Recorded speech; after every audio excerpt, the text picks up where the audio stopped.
Yeah, folks. Well, I was very happy about episode 7.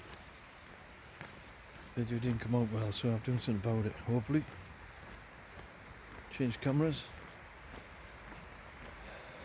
got rid of all that bloody wind. I got rid of my selfie stick, but I'm getting a new one. It'll be here soon. Oh god, here's the wind again. So I'm trying to keep things a bit better.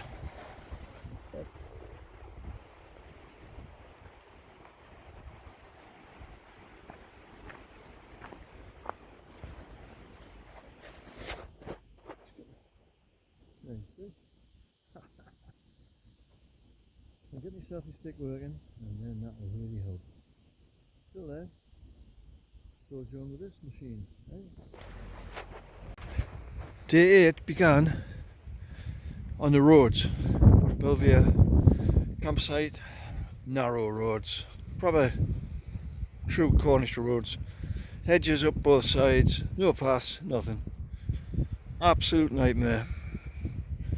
Buses coming one day, cars the other. Buses were stopping in the middle of the road to let the cars through because I couldn't get out of the way. Honestly, I must have stopped that road about 5 times. Eventually I came over to a little bridge with some traffic lights on, and I identified, thanks to my great little app, that there was a footpath on the other side. I could go across the fields.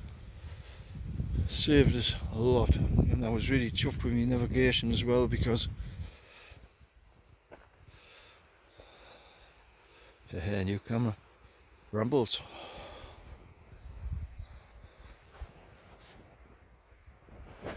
Yeah, because I'll eat them on the way back. I managed to get through to a little village called Chapel Amber, and when I got to Chapel Amber, after building through a building site and some farms, I found a lovely little post office where I got little bits and pieces, and the lady in the shop must have been 90 something. I think she was probably the oldest shopkeeper I came across on the trip. Although I must admit, later in the town there was May's shop, but I think Chapel Amber won.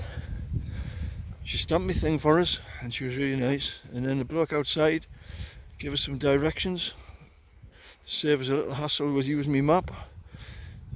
More paths, more woods, through woods, bogs, you name it. Brilliant little walk though. Till eventually I came to a road. And that's when I came across the duck. I had to step out of the way for a car, and the duck flew out. But the duck must have had chicks, I couldn't see them. But the duck started doing its little flap its wings on the ground and roaring around in circles on the road to distract us from the chicks, which I didn't care about. But a van came down the road. I had to stop the van, else it would run me over. But the driver had seen it, he was pretty good. We got the duck out of the way. I eventually went. The duck must have gone back with its chicks. Then I climbed up a very long mile or two hill, and it started to absolutely chuck it down again. But ahead I had salvation.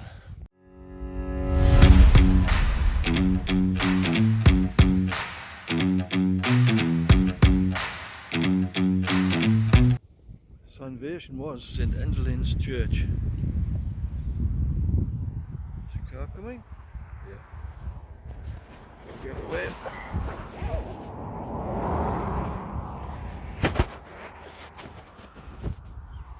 Not a good idea getting run over.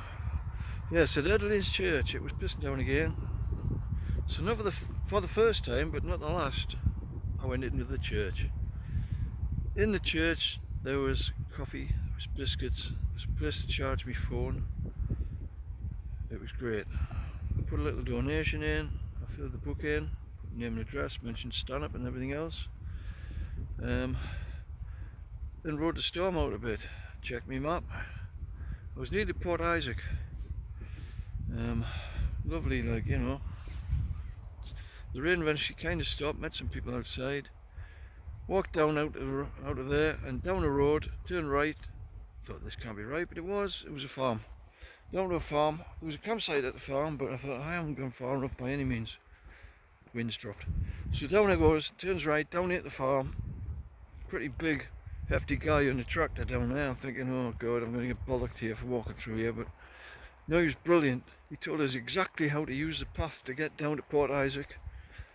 Don't cross the river. Whatever you do, don't cross the river. Please, don't you. If you cross the river, you'll never be seen again. I thought, oh, bloody hell. I didn't cross the river, I went down the hill and I got there to Port Isaac via the sewerage works. We emerged at Port Isaac. A bit muddy, a bit scratched, but we got to Port Isaac.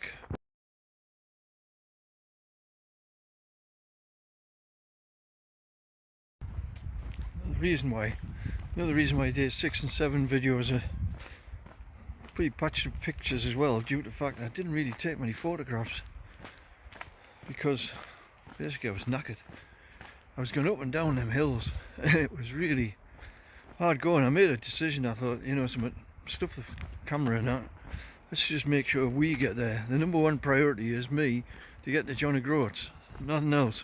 That was number one. So, and it pissed down as well, day 7 in the morning. If it wasn't for the shop that I'll show you where I dried out in, which was brilliant. I got a little pasty and a coffee there. Some nice people in there made a donation. Got my name and looked at my website. Really canny folk. Did a little donation. A nice donation, all helps, great, thank you. And I'm holding it here because the wind's there again. And I'm surprised, it's supposed to be a storm today. But one thing or another, there was a few more photographs the second half of this day. I've had a couple from Google again, but I should be on top of things. I got more photographs as I got fitter again. It's just a job getting fit, to be honest. It's hard work.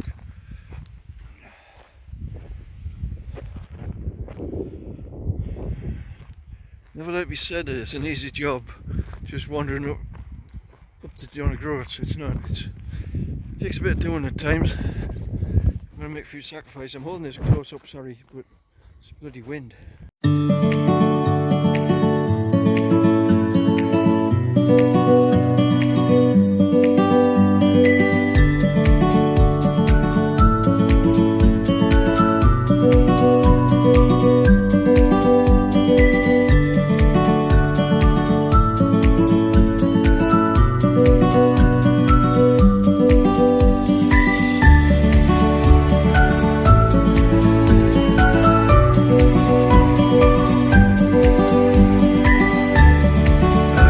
Port Isaac, found Doc Martin's house.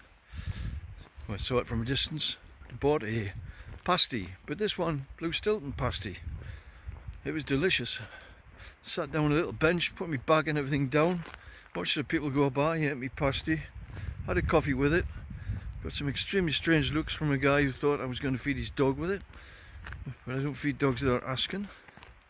In fact, I don't know what he thought. He was a strange character. Not the first one or the last one of them, I would say.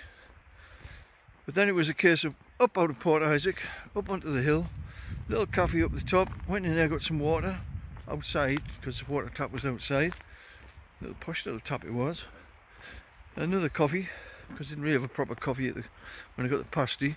Watched some cars fighting for car spaces, because a very small parking space. Considering it's Port Isaac, you'd think it'd be a bigger car park, but it wasn't.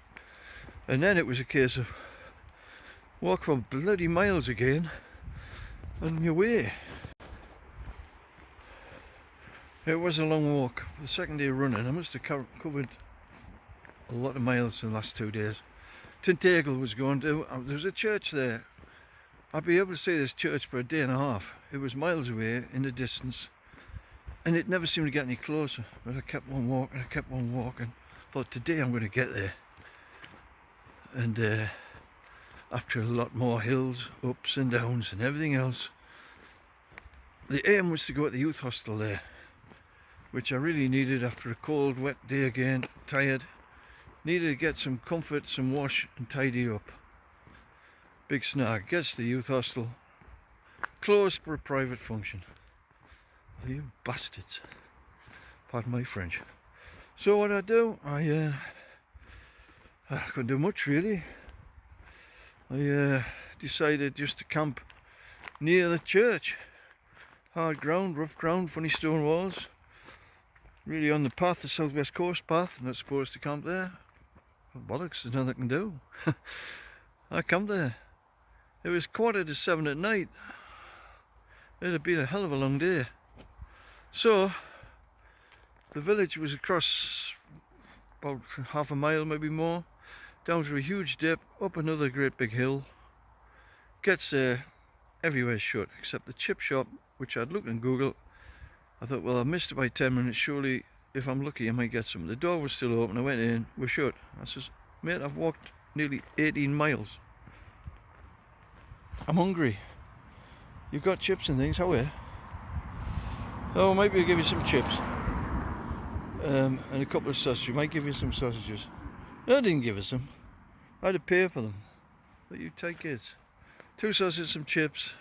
I had stuff in the tent, but not much. And I needed something solid. I carried them all the way back to the tent. Made a coffee in that. Then crashed for the night. Exhausted for the second night running. Buggered. And the next morning I came across the castle. That was some sight. Tons of not photographs of that as well, due to the fact it was raining again.